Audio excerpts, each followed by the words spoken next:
again. For several days, we've been talking about the struggle between flesh and spirit. Paul talked a lot about that. Chapter 7 of Romans talked about that. Now we're in chapter 8, and it's giving us that dichotomy again. And we've been saying that if you're living from the flesh, then it's death. A mindset on the flesh is death, is what Scripture says.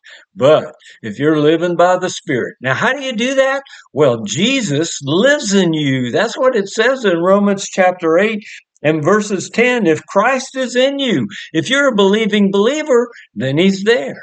And so you walk in an awareness of that, letting him live his life, his love, his rich abundance through you. And now you're living in the Spirit, and you're living a life that is really alive. Well, that's real Christianity, that the love of God would give you life, rich, abundant life, flowing through you for the sake of others even. Today, we're going to deal with the sin problem once and for all. Here's how you take care of it. We're in Romans chapter 8, and we're going to look at verses 12 and 13. And here's what they say. Verse 12, so then, brethren, that's you and me, believing believers, we are under obligation not to the flesh. You don't have any obligation to the flesh anymore. Let go of the flesh. Quit living out of the flesh. No, you don't live according to the flesh.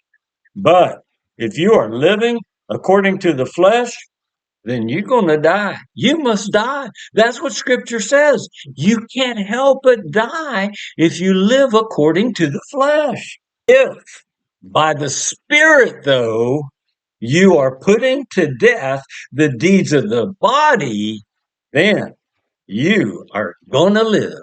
See, you get caught up in the flesh and the desires of your body, the way you've been thinking, emotions that are not based on truth, and you get caught up in the things of this world, pleasing other people.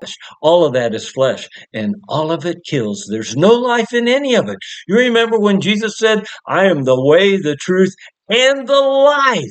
All life comes out of Jesus. Sinful behavior is not an issue when you let Jesus lead you. Choose life and let Jesus live his rich, abundant life through you. God bless you, believing believer who has done that. Come be with us again tomorrow. We're going to see how we're children of the Most High God. I'll see you then.